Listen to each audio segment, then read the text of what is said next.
അസ്സലാമലൈക്കും, welcome back. Tasty ആയിട്ടും പെട്ടെന്നും ഉണ്ടാക്കിയിട്ടെടുക്കാൻ വേണ്ടിയിട്ട് പറ്റിയ ഒരു ബ്രേക്ക്ഫാസ്റ്റ് റെസിപ്പിയാണ് ഇന്നത്തേത്. അപ്പോൾ ഇത് ഉണ്ടാക്കുന്നത് എങ്ങനെ കണ്ടുനോക്കുക. കണ്ടുകൊണ്ടിരിക്കുമ്പോൾ നിങ്ങൾക്ക് ഇഷ്ടമാവുകയാണെങ്കിൽ നിങ്ങളുടെ എല്ലാ സപ്പോർട്ടും ഉണ്ടാവുക. ലൈക്ക് ചെയ്യാനും സബ്സ്ക്രൈബ് ചെയ്യാനും കമൻറ്റ് ചെയ്യാനും മറക്കണ്ട. അപ്പോൾ ഇതുണ്ടാക്കാൻ വേണ്ടിയിട്ട് ഒരു പാത്രത്തിലോട്ട് 2 കപ്പ് മൈദ ഇട്ടെടുക്കുന്നുണ്ട്. ഇനിയിപ്പോൾ ഇതിലോട്ട് 1 ടീസ്പൂൺ ഇൻസ്റ്റൻറ്റ് ഈസ്റ്റ് ഇതിലേക്ക് ചേർക്കുകയാണ്. ഇനി നമുക്ക് ഇത് രണ്ടും കൂടി നന്നായിട്ടൊന്ന് മിക്സാക്കി എടുക്കാം.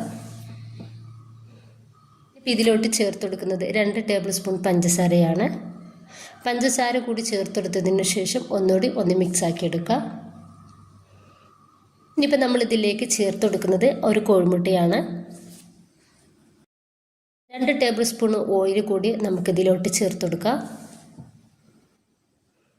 ഇനിയിപ്പോൾ കൈ വെച്ചിട്ട് നമുക്കിത് നന്നായിട്ടൊന്ന് മിക്സാക്കി കൊടുക്കുക. ഈ ഒരു കോഴിമുട്ടയും ഓയിലും നമ്മുടെ ഈ ഒരു ഫ്ലോറും എല്ലാം കൂടി നന്നായിട്ടൊന്ന് മിക്സായിട്ട് കിട്ടണം. ഞാനിവിടെ എടുത്തിട്ടുള്ളത് ചെറിയ ചൂടുള്ള വെള്ളമാണ്, 1/2 കപ്പ് വെള്ളം. ഈ ഒരു 1/2 കപ്പ് വെള്ളം നമുക്കിതിലേക്ക് കറക്റ്റാണ് കേട്ടോ. വേറെ വെള്ളമൊന്നും നമ്മളിതിലേക്ക് ചേർത്ത് കൊടുക്കണ്ട. 2 കപ്പ് മൈദയിലേക്ക് നമ്മൾ എടുത്തിട്ടുള്ളത് 1/2 കപ്പ് ചെറിയ ചൂടുള്ള വെള്ളമാണ്.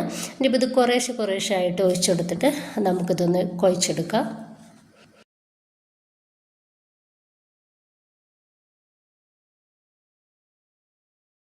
ഒരു 5 മിനിറ്റെങ്കിലും നമുക്കിത് നന്നായിട്ടൊന്ന് കുഴച്ചെടുക്കണം.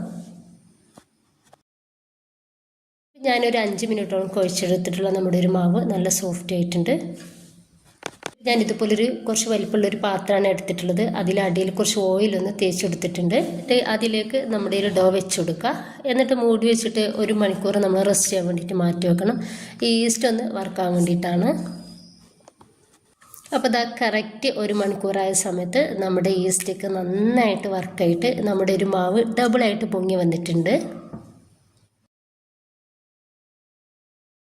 ഞാനിത് ഈ ഒരു പാത്രത്തിൽ വെച്ചിട്ട് തന്നെ ഇതൊന്ന് കട്ട് ചെയ്യുന്നുണ്ട്.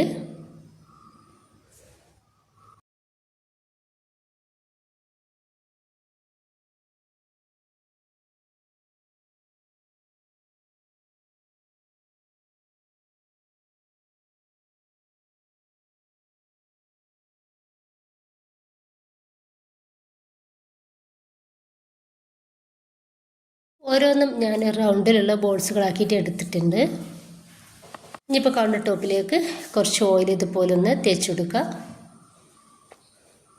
എന്നിട്ട് അതിലേക്ക് നമ്മൾ അതിൽ നിന്നും ഒരു ബോൾസ് വെച്ച് കൊടുത്തിട്ട് കൈ വെച്ചിട്ട് തന്നെ നമ്മളൊന്ന് പരത്തിയെടുക്കുക. അപ്പോൾ ഇതിൻ്റെ മേലെ ചെറുതായിട്ട് ഓയിൽ ഞാൻ ബ്രഷ് വെച്ചിട്ട് ഒന്ന് തേച്ചെടുത്തിട്ടുണ്ടായിരുന്നു. പരത്തിയെടുക്കുകയാണെന്നെങ്കിൽ അങ്ങനെ ചെയ്യാവുന്നതാണ്.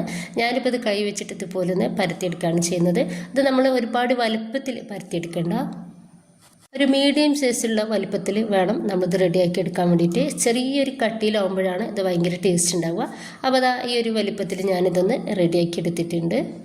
ഭയങ്കര കട്ടിയും വേണ്ട, തീരും കട്ടിയില്ലാത്ത രീതിയിലല്ല, ഈ ഒരു രീതിയിലാണ് നമുക്കിത് വേണ്ടത്. ഇനിയിപ്പോൾ നന്നായിട്ട് ചൂടായിട്ടുള്ള പാനിലേക്ക് ഞാനിതാ കുറച്ച് ഓയിൽ തേച്ചെടുക്കുകയാണ്. അതിനുശേഷം നമ്മളിത് പാനിലേക്ക് ഇട്ടുകൊടുക്കുക. ഈ ഒരു സമയത്ത് നമ്മൾ തീ ഏറ്റവും ലോ ഫ്ലെയിമിൽ വെക്കണം. എന്നിട്ട് വേണം റെഡിയാക്കി എടുക്കാൻ വേണ്ടിയിട്ട്. ഒരു 2-3-4 പ്രാവശ്യം നമുക്കിത് തിരിച്ചും മറിച്ചും ഇട്ടെടുത്തിട്ട് റെഡിയാക്കി എടുക്കാം.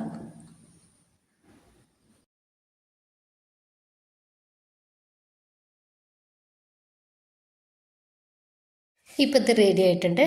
നമുക്കിത് പാനിൽ നിന്നും എടുത്തു മാറ്റാം. ഇതുപോലെ തന്നെ ബാക്കി കൂടി ചെയ്തെടുക്കാവുന്നതാണ്.